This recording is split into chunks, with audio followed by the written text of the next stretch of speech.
Assalamu alaikum wa rahmatullahi wa barakatuh to all my brothers and sisters. Welcome to the Roots of Islam channel. March 11th, 2024, the first day of Ramadan. While millions of Christians across America prepared for their Sunday services, one of their most prominent voices was about to deliver the most shocking announcement in modern religious history.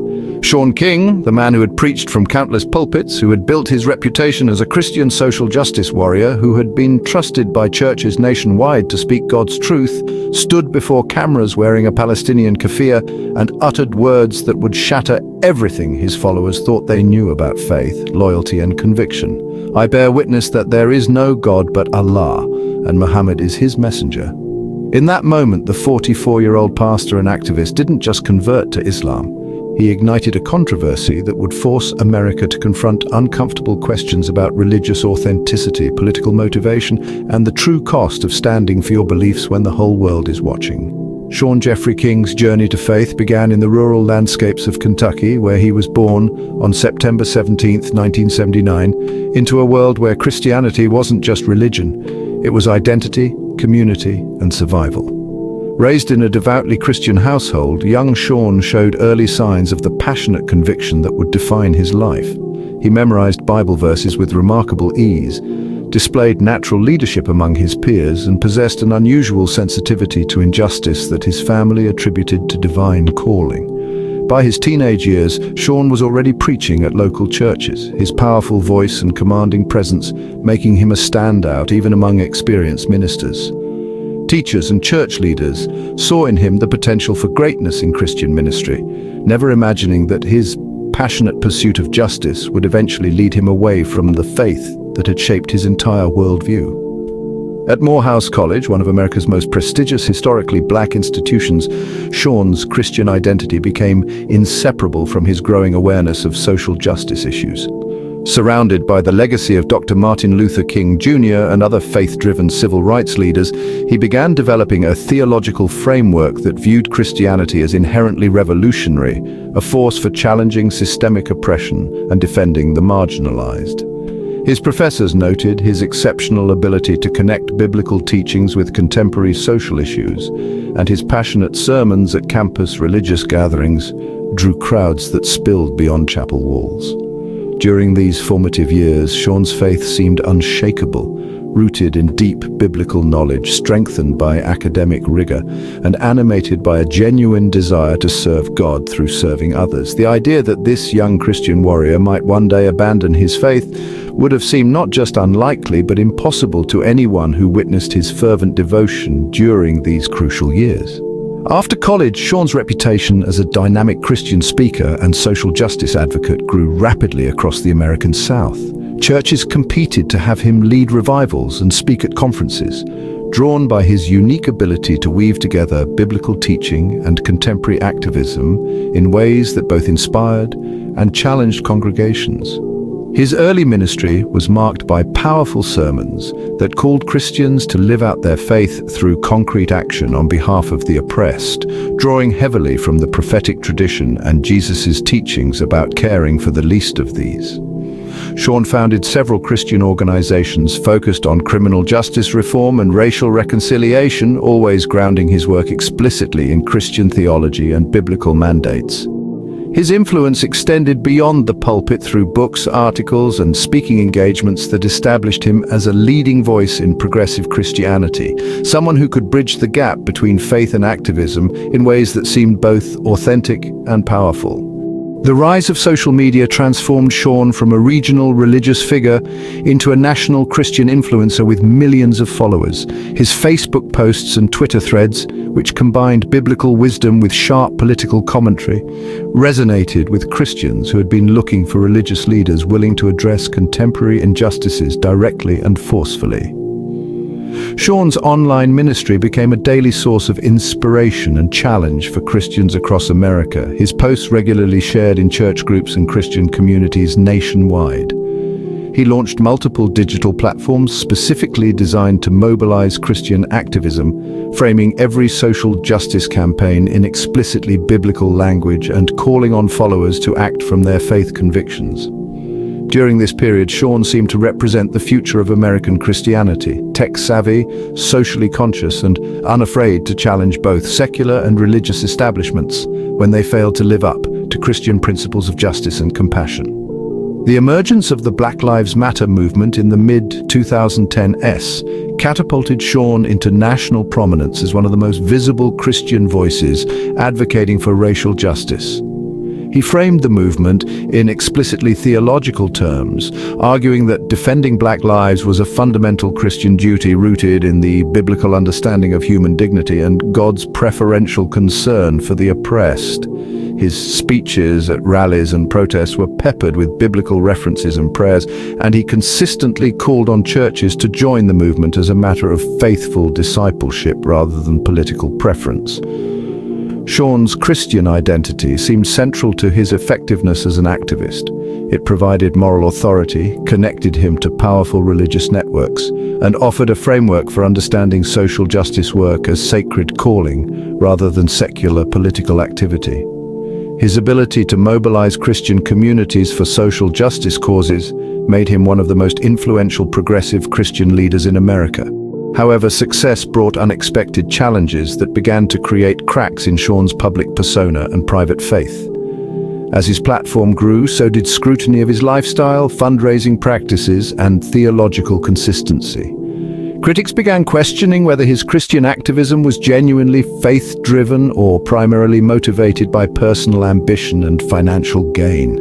Stories emerged about lavish spending, questionable financial management of Christian organizations, and lifestyle choices that seemed inconsistent with the humble service he preached. More troubling for Sean personally was a growing sense that the Christian institutions he had devoted his life to serving were often more interested in his celebrity than his message, more concerned with appearance than authentic transformation. The disconnect between the revolutionary Jesus he preached about and the comfortable, often compromised Christianity he encountered in many church settings began to create a spiritual crisis that he initially kept private, but that was slowly undermining his faith foundations. Everything changed on October 7th, 2023, when Hamas attacks on Israel triggered a massive military response that would devastate Gaza and transform Sean's understanding of justice, faith, and moral consistency. As images of Palestinian suffering flooded social media, Sean found himself confronting a crisis that challenged everything he thought he knew about right and wrong, oppression and resistance, divine justice and human responsibility. What troubled him most wasn't just the scale of Palestinian casualties, but the response of many Christian leaders and institutions he had trusted and worked with for decades. The silence, the excuses, the theological gymnastics used to justify or ignore obvious suffering, all of it created a cognitive dissonance that Sean couldn't resolve within his existing Christian framework.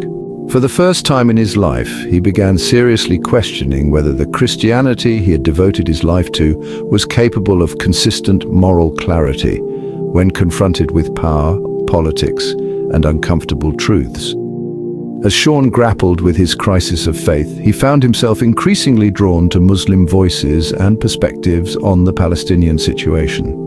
Islamic leaders and scholars were providing the kind of clear, uncompromising moral clarity on Gaza that he couldn't find in Christian circles, and their consistency impressed him deeply.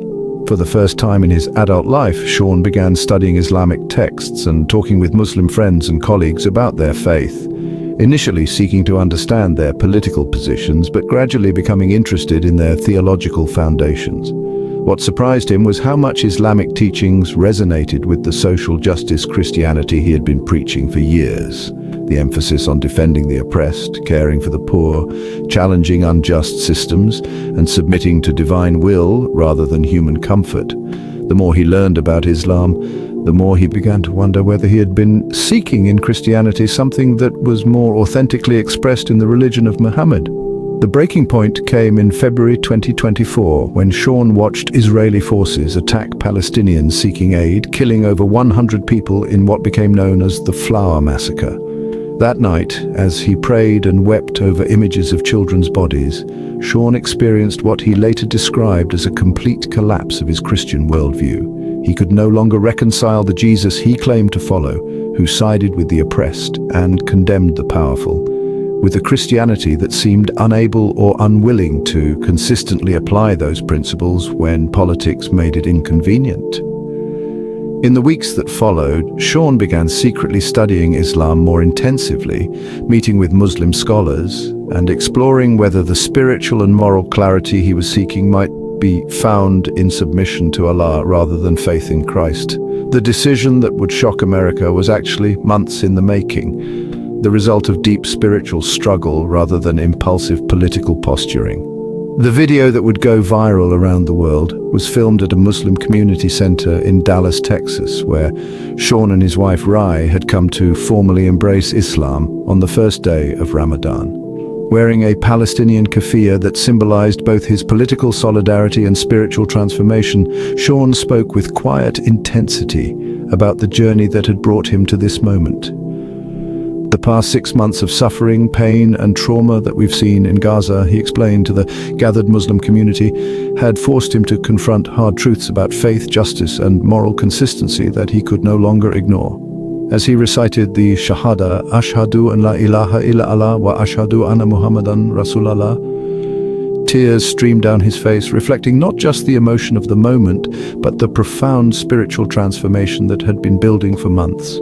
The community's joyful response, their immediate acceptance of this former Christian pastor as their brother in faith, provided a glimpse of the belonging and authenticity Sean had been seeking throughout his spiritual crisis. The reaction to Sean's conversion was immediate and intense, splitting along predictable lines, but also revealing deeper tensions within American religious and political communities. Christian leaders who had once celebrated his activism now questioned his motives, his mental state, and his theological integrity, with some suggesting that his conversion was a publicity stunt or political calculation, rather than genuine spiritual transformation. Conservative critics used his conversion to attack progressive Christianity more broadly, arguing that social justice theology inevitably leads believers away from orthodox faith. More painful for Sean were the reactions from longtime friends and supporters who felt personally betrayed by his decision, unable to understand how someone they had trusted as a Christian leader could abandon the faith that had supposedly motivated his activism. The Muslim community's response was overwhelmingly positive, but even there, some questioned whether his conversion was sincere or merely opportunistic, concerned that his controversial reputation might damage Islam's image in America. Despite the controversy, Sean embraced his new Islamic identity with the same passion that had characterized his Christian ministry, but with a different focus and approach. His activism continued, but was now explicitly grounded in Islamic principles of justice, charity, and submission to Allah's will, rather than Christian theology of liberation and social gospel.